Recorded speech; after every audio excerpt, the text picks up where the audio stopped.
Welcome to Postscript, All Creatures Great and Small, Season 5, Episode 7, All God's Creatures.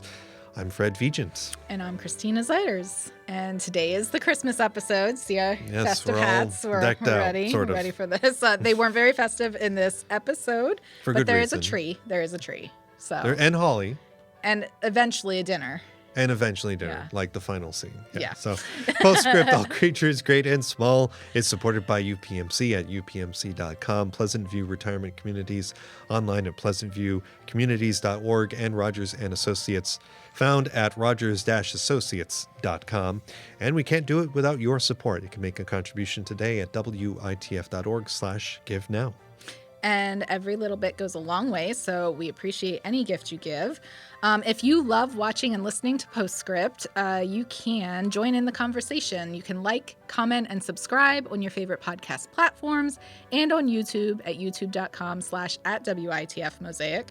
So let's get into what happened. The final episode. This Christmas episode. Well, I got to admit, I was wrong about Tristan. I was very skeptical, thought this was all a big front, that he wasn't actually doing everything he was saying he was doing.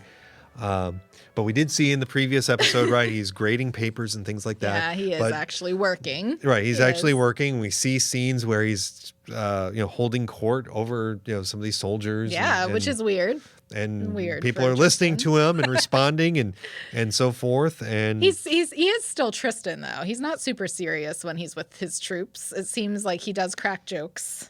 Except when his commander shows up. Right, his command. You got to be serious when the commander's right, when the boss around. is here. So I mean, I'm sorry, Tristan, the character. I'm sorry. Okay. I got you wrong. Yeah, he's grown a lot. He has grown a lot he's through matured. this series, but certainly through this season. Yeah. For sure. He's a new, mature Tristan who's still good for a laugh. Still good for a laugh. So he gets charged with the responsibility of finding some pigeons. Yes, about a dozen or so of the fittest and fastest. The fittest and fastest. And allegedly in Yorkshire, there are a bunch of them. Yeah, I forget what they're called, the people who raise pigeons, but there's pigeon people. Apparently a bunch of the pigeon people. They have a bunch of people who raise and breed pigeons. So he checks out this one guy that his brother recommended. Right, because he doesn't know any of these pigeoners. Pigeon people. Yeah. Who apparently all are on the same listserv or email or something, because kind of jumping ahead. They all know each other. They all know each other, and the guy when the guy thinks that Tristan's killing all of his birds, he tells everyone else. Oh yeah, he tells everyone, and the rest of them will not talk to Tristan. And that was my response. I was like, "What do you guys have an email chain going here? Like, don't talk to this guy when he knocks on your door." It's a small town. Yeah, that's true. News travels fast. They probably use a pigeon to communicate. Oh, that's why they have the pigeons. That's right. But yeah, when he shows up it was Mr. Sykes. He shows up, and Sykes thinks that his arch nemesis sent him because he wants the food feed recipe, which I thought was funny. That they're all paranoid about each other, finding out their secrets to making the world's best pigeons. Right. It wasn't a warm welcome from the start. No. Yeah. But Tristan has to kind of break his way into this guy's pigeon area by saying, "Oh, I see that their poop is green. Cool. That seems like it's a problem. How about this? I'll test them. I will figure out a solution to your green poop problem, and then we'll talk about the breeding program." And Sykes agrees to that because he's afraid of his pigeons dying. Except that one did. Do. They do. By the time Tristan gets this one bird back, the bird that I guess was sickest the longest, it's already dead. And Tristan wants to do a post-mortem himself, but Siegfried keeps interrupting every time he's about to do it. Says it'd be a shame. It's so complicated. All those little bones, so delicate. But he's outside of the office, talking loudly. He's being a bit of a wise ass, honestly, about it. But ultimately, he psychs Tristan out. Yeah. And Tristan decides to send the bird away to the lab for a postmortem. And James is just kind of there, kind of laughing the whole time at this. Yeah. I mean, they're brothers. It is better. I missed the interaction when Tristan wasn't on the show between Siegfried and him because there's just polar opposites. And they know how to push each other's buttons. They know. So, yeah, this postmortem, he sends the bird out for the postmortem, and then he has to avoid Sykes Yes. Until the postmortem comes back is what he's saying. He pretends to be Siegfried on the phone. Right. Oh, I was mistaken. Bye. And hangs up. Is that supposed to be me? But Sykes tracks him down. Yes. He comes to Skelldale House and he goes, "My bird's dead, isn't he?" And he's like, "So are two others. You're cursed. You're a raven, the unluckiest of all birds." And that made me laugh. I love ravens. But yeah, so this postmortem does come back and it's lead poisoning. And so Tristan goes and visits Mr. Sykes and tells him that it's lead poisoning. It doesn't make any sense. But he notices that Mr. Sykes is up and about and feeding his birds, whereas before he was sitting in a chair and he was like not moving well. So he's like, "What were you doing?" Because Mr. Sykes said, well, his back was bothering him. Mm-hmm. Now it's better. He's like, "How were you feeding the birds when your back was bad?" And he demonstrates because Tristan notices the flaking lead paint. The paint peeling off the ceiling. Yep. Yeah. So Mr. Sykes is sitting there. He's just violently throwing feed up to the ceiling, and he knocks some lead paint down. And the birds are eating all of it. Yep. And he realizes that he killed his own birds. Tristan's not a raven. And all's well there. And they talk about the breeding program. There we go. And so then Tristan looks good to his commanding officer. Right. And all's well that ends. All is well there. So we can close the book on Tristan for this season. Thank you, Tristan. All right. Now on to probably some heavier stuff here. So we have the fox, right? Yes. This fox shows up at Skelldale House. Right. From a kid. Yeah. A kid named Christopher who has unusual pets. So we know he's an animal lover. He noticed that there's something wrong with the fox's tail. Mm-hmm. And Siegfried examines it, says this is a wild animal. You shouldn't be handling wild animals. They're dangerous. But he's going to somehow Audrey gets involved too in this, right? Yes. Yeah. I think a little later. Yeah. Oh, okay. Yeah, because the fox comes back. But he treats the mange. He says we have to take it out. We have to release it back to the wild. The kids suggest releasing it into the woods away from the farms so that it doesn't, get killed by the farmers. Yeah. And we think that's the end of the fox. But the fox finds its way back to Skelldale House and finds the weakest link at the table, which is Mrs. Hall, because she likes to care for everyone and everything. Yes. So she's in the shed. This fox shows up. It's looking for food. She gives it some dog biscuits, and we think that's the end of it. But nope. The fox is kind of a nice distraction because we're going to get into the really heavy stuff in a minute, but Mrs. Hall is going through some things. Right. So she's got a nice stormy cloud following her everywhere. Right. So she's taking care of this fox. The fox goes missing. He comes back. He's injured. And Siegfried wants to put the fox down because he has an infected dog bite, and he said it's the most humane thing he could do. This comes to a head with Mrs. Hall. Mrs. Hall. Yeah, she basically says, "Who are you to decide whether this fox lives or dies?" It's all It's a God's very tense creatures. moment, probably the most tense moment in the season. And that is when I think Mrs. Hall, Audrey, realizes that things are bothering her a little more than she would like to let others know, because she's trying to pretend everything's fine. Right, everyone else does know, and they've been all kind of convening separately to be like, how can we support her? Yeah, because she doesn't want them to fuss over her. Yeah. So ultimately, Siegfried does save the fox. Well, we think the fox isn't out of the woods by the end of the episode, but he's not put down, and he has been treated, and he did not get worse through the night. So the fox is probably fine. So he lives happily ever after. And maybe they have a pet fox now. I'm hoping, because I really want a pet fox. So maybe we'll see that in season 6. Yeah. But yes, that fox was just a distraction from the really big storyline, which is why this episode wasn't so festive. No. Why did they save this for this episode? Because they wanted to make me ugly cry at my desk. I'm so glad I watched this at home and took my notes there, because I had snot running down my face. It wasn't fair. But I'm glad that they didn't pull it down to Abbey ultimately, where everyone's dead. Well, with Downton Abbey, it's because the actor or actress wants to leave the show, and so they get written off of the. That's fair. But we haven't seen this actor that much. I was very worried. Okay, fair enough. Anyways, so Edward is the big storyline. Audrey's son. We find out, the news comes across the radio that what was it, the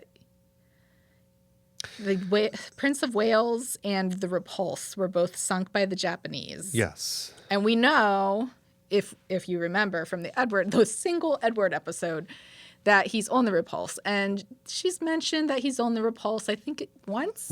Yeah. Really early, either first or second episode. Right. So that's your one reminder that Edward is on the Repulse. So the ship has been sunk. They think that, well, we find out later, they don't know anything about survivors at first. Right. We get the newspaper, still no details. Right. No details. Specifics. It's just that it's been sunk. But later we find out from Tristan that half the crew was lost, and he tries to put a positive spin on it. He goes, but that means half the crew is alive. So 50-50. Hope is not dead. However, Siegfried's not a fan of giving false hope. False hope. Yeah. And until the very end of the episode. And Audrey is also, she's trying to seem like she's not going to worry about it until she knows more. But she knows that he was in the engine room. Right. She knows that he would have been in the bottom of the ship if he had been in the engine room. She talks to another soldier. So forth. Yeah. But at one point, too, a letter comes from Edward. Right, which we determined was sent before he left. Yeah, so this is not a relief. No. This is just that he sent her a letter. This actually adds so that more it would get to there before Christmas, wishing her a Merry Christmas. Merry Christmas, yeah. Merry Christmas and happy birthday, Jimmy. Happy birthday, Jimmy. All of these things are happening. Audrey is going through it. Yeah, and meanwhile, by the way, let's also acknowledge that Jimmy hit a growth spurt between episodes 6 and 7 here. Just a little bit. Yeah. The babies are really cute. Yes. Yeah, they picked good babies. This is a different baby than what we saw earlier in the season because it's obviously growing rapidly. Yeah. Anyway, I'm sorry. Oh, no, that's okay. That's good to know because Audrey is busy trying to plan Jimmy's birthday cake. Mm-hmm. She wants to be at his birthday tea party. She's trying to plan Christmas. She gets a goose using ration coupons for clothing in exchange for a goose. She tells Siegfried to pick up the goose at one point in the episode, and that doesn't happen. That doesn't happen. We find out at the end. But yeah, so the letter that Edward sent her asked her to take rum to his friend Patty Granger. I didn't get the name. Yeah, who she goes to visit. I think Granger takes the bus. Yeah. Yeah. So she has nothing. She's trying to distract herself, so she goes to visit Patty Granger. That's how we find out he was in the engine room. Yeah, Patty Granger used to be in the engine room, but he got injured helping out on deck, I guess. Right, and the likelihood of survival is She nil. said, I want you to be honest with me. If he was in the engine room, he says that he wouldn't have stood a chance. Yeah. And so he said he was a good man. Edward's already dead. Yeah. I'm like, oh my God. Audrey's like, oh my God. She leaves and starts sobbing. I'm crying at this point too. That's when that's when things come to the head on the Fox, and that's when Audrey has the outburst too. Yeah, it's all tying together. This Fox is Edward in her mind. Oh yeah. But yeah, so she goes home. I don't know at what point in the episode, but she did get the newspaper that had the list of known casualties. Yes. And she's looking through it. Edward wasn't there, so Hope is still alive, but it's also, barely alive. She comes back. The Fox is treated. She apologizes to Siegfried for her outburst, essentially. Mm-hmm. And they have this moment where, they're supporting each other. She confides that she keeps picturing Edward in the water or on an island with no way of getting word out, but she can't imagine him dead. Powerless to do anything about it. So she's just trying to keep the hope alive. Mm-hmm. And they have a nice little moment. They stay in the shed apparently all night together because the Fox is not out of the woods. Right. And in the morning, we see her kind of curled up awkwardly. Siegfried's tucking her in. I thought it was really sweet. Joe mentioned he was surprised there was no forehead kiss, but I feel like they're trying not to jump the shark. I don't know. They were kind of playing that a little bit earlier in the season, but they kind of backed away. They're very intimate with one another in a true intimacy sort of way, where they're very close and they talk about deep feelings. which is good because Siegfried doesn't have Tristan really to confide in that No. sense most of the time. No, and yeah, we haven't seen Mr. Bosworth in a while. No, So he's not in this episode either. So it's not one of those Siegfried versus Bosworth like they did with Gerald. Right, and Miss Grantley is still stewing over all of Siegfried's the grammatical errors. so see, this is I think why I like Siegfried. If somebody did that for me, I'd appreciate it. I'd be like, oh my God, thank you. This hasn't gone to print yet. Yep. I appreciate you so much. Let's have dinner. But anyways, we finally, she's in the shed, right? Tucked in. And the phone rings. Tristan answers. Yeah. There's an operator call. And I'm just like, oh my God. At this point, I'm like, oh God, he's either alive or he's dead. We're going to find out This is right the now. moment. They ask for Audrey. He goes to get Audrey. She like runs to the house and then slowly approaches the phone, picks it up. The operator puts her through and it's Edward. And this is when I start to like, water is just coming out of my entire face, Fred. I don't think you understand how messy it was. So much snot. I'm gasping for air. I'm so relieved. She's so relieved. I'm just like, oh God, Edward's alive. And he's in Singapore. But yeah, so I guess because it's a long distance call, she keeps it short. Yeah. Do they have to pay for long distance calls, I imagine, I think they do. days? So she's just like, write me a letter, goodbye. Yeah. But he's alive. Confirmation he's alive. That's all I needed to hear. That's all she needed. And now we can celebrate everything Christmas. Is great. Siegfried, did you get the goose? Oh, I forgot the goose. So I don't know what it looked like a ball of cheese or something. I don't know what the heck it was. I thought they unveiled the fancy looking mashed potatoes, but maybe it was mashed Joe potatoes. told me before we started recording that he thought it was toast. Oh, Joe. So while you were looking more closely than I here, was. Yeah. I watched the very end of the episode, and it's toast. She unveils toast, and everyone thinks it's so brilliant. Yeah, so they got alcohol. So, toast, bread and alcohol. Merry Christmas. There's potatoes. I think there's some sort of green.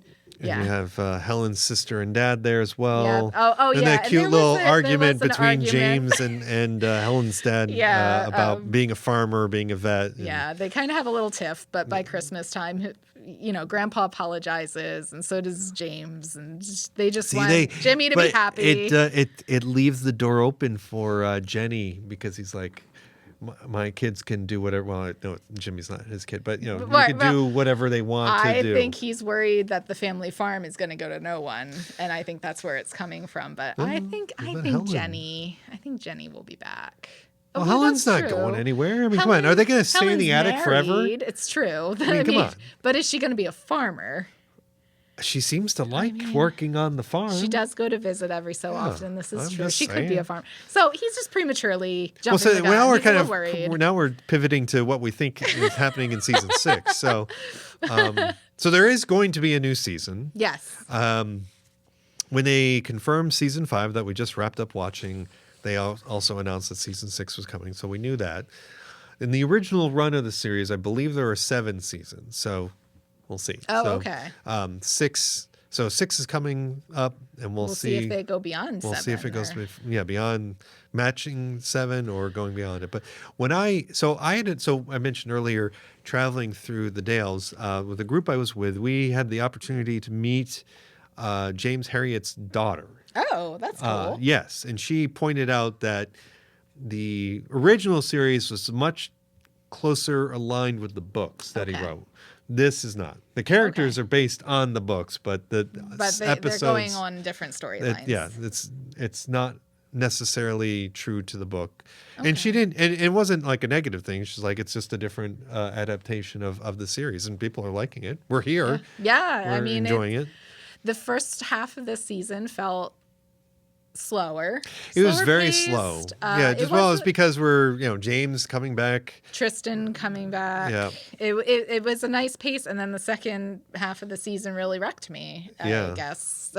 This one especially. Well, you knew the monkey wrenches were coming. I feel like you should have been ready for them. I feel like they found the magic in this Christmas episode again, though. There like we go. The last 2 episodes was real. Yeah, I mean, the last 2 episodes were really, really good, but this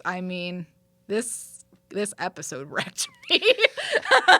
So I don't know how else to say it. I was not okay. So we'll see what happens. I mean, brucellosis in James, that can still continue to be a thing. Maybe we'll see Edward. I'm hoping that they bring Edward in for at least a guest spot in season 6. That would be really nice. Old Mr. Bosworth will be back. I mean, are we still going to be in the war? I don't know. Like, are they going to jump forward? Do you have any insider information on that? I don't think they've established when. I mean, we still have a couple years of World War II. So Mr. Bosworth might still be bossing people around. It's true. So there's still some potential for Audrey and him to connect hit it off. Yeah. Carmody and Doris. They might. I mean, Dorothy. they definitely left. Isn't Dorothy one of Siegfried's early love interests? And like that might be what one of the early seasons. That's probably where you're getting hung up. But yeah, they might. I mean, they might be back. He might be back. Carmody might come for a guest. Siegfried said the door was always open for him to come back. Maybe he'll be back for the Christmas episode in season 6. That would be cute because Carmody kind of found family there. Yeah. So that would be nice. Yeah. So we have a lot to wait for now for a year. Yeah. Think about, stew about, agonize over. I'm just relieved that Edward's alive. I felt the relief through Audrey and weight lifted off my shoulders. There we go. So much better. We wrapped it all up in a bow for the Christmas episode. So thank you very much for listening and for watching. Postscript, All Creatures Great and Small. Yep, you can find us at witf.org/mosaic. And if you want to make a gift while you're there, we appreciate any gift of support. And if you want to share your thoughts about the season, we'd like to hear them. Email us at ps@witf.org, or you can comment on this week's Instagram short or on the YouTube video, which you may be watching now, youtube.com/@WITFmosaic. We check all of these places, so wherever you want to send just us contact a message. us. Send a pigeon. That's right. Send a carrier pigeon. Thank you to Joe Randazzo, our editor and producer of this series. Also, thank you to Amy Beeler, who was helping out as the producer of the series from the earlier part of the season. Thank you for making the show what it is. Yeah. And I guess we will maybe see you next year. Maybe it will be you and me next year. We'll see. Yep. All right. Thanks for watching. Bye.